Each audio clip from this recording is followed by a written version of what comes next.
Hey, what's going on everyone, this is iReviews back with another video, and finally iOS 14 Beta 5 is here. 2 weeks after the release of Beta 4, which wasn't that good. In my experience, it was very buggy, but hopefully this one will be better. So in this video, we're going to take a look at what's new on iOS 14 Beta 5. Starting things off with the size, iOS 14 Beta 5 will come at your device at around 1.8 gigs. That's what came on my iPhone 11 Pro. This of course will be different on different devices, but you can expect a very big update on Beta 5. I really didn't expect this to happen. Usually these betas come at a much smaller size, but this one is quite big. So 1.8 here on the 11 Pro.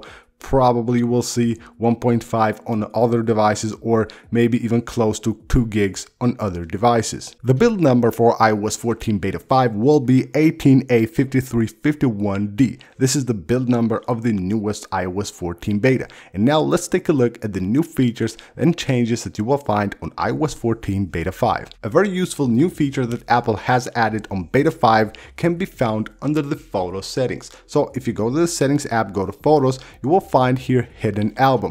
Now what you can do here is enable this switch if you want to show the hidden album on the Photos app, and of course go ahead and disable this if you want to hide the hidden album on the Photos app. Now this is very useful because you can hide photos, but you will still have that folder there and anyone can have access to that folder.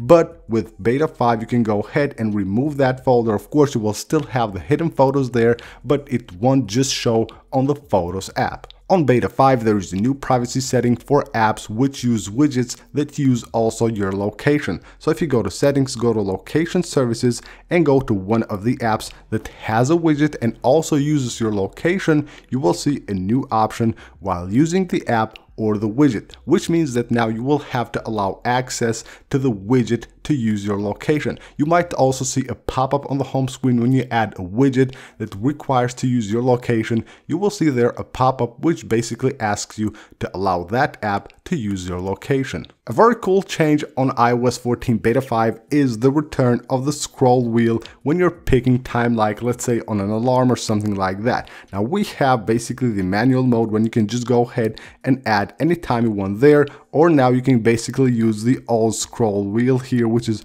really cool. So it's basically the same like format, which of course allows you to add it manually, or you can basically just use the all scroll wheel, which is really cool. Now you will find this system wide, like on the clock app, on the calendar, everywhere. You're basically setting a clock like this. I've also noticed a change here on the folders. You can see they're like much thinner now. You can see they're like taller and much narrower here, which makes them look really good. I really like this. Basically it fits better with the screen of your device. Also another change that I have noticed on the Notes app, when you tap here to add a new folder, now it will ask you whether you want to create that new folder on iCloud or on your iPhone locally. If you go to the App Store and you go to the update section of your apps, you will notice that if you 3D touch on one of them, now you will have of course here the 3D touch menu, which used to be here, but now it has another option which will allow you to delete apps directly from here. There is a new splash screen on the Shortcuts app. Once you open the Shortcuts app, you will see here what's new in Shortcuts. Basically shortcuts for watch,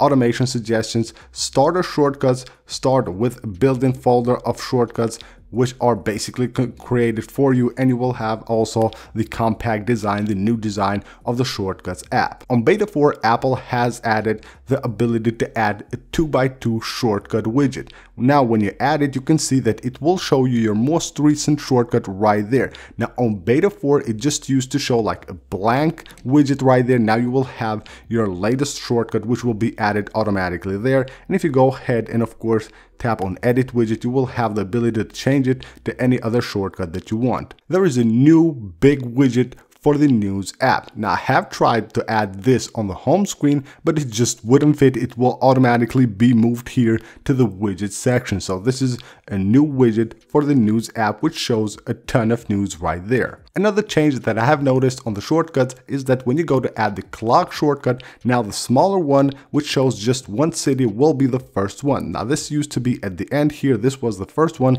now this will be the first, and you will have the second here, and of course the bigger one will be the last. Another thing that I have noticed with beta 5, of course this is not good, that the battery maximum capacity has dropped by 1% once I installed this. Now I have just recently checked that, and it was probably yesterday it was at 93. Once I've installed this, I take a look at it, it is at 92. So just check yours and see if it has gone down or not. Of course, this is not a good thing, but it happens. So beta 5 is here. As you can see, there are plenty of new changes and features. Probably there are a lot more that we haven't noticed yet, but of course we'll find them with time. Now beta 4 has been terrible for me. I had a lot of crashes, battery life wasn't that good, and apps were just crashing all the time. Hopefully this beta will be better, and of course we'll fix all of those problems. Now I will be back with an updated video, of course with a follow-up on this beta, and see how it performs, if it's better than beta 4 or not. Hopefully it is, because that was just terrible. So that's pretty much it for this video, guys. Thank you for watching. Don't forget to leave a like on this video. Also, don't forget to leave a comment, and don't forget to subscribe for more videos like this. And I will see you guys on the next one.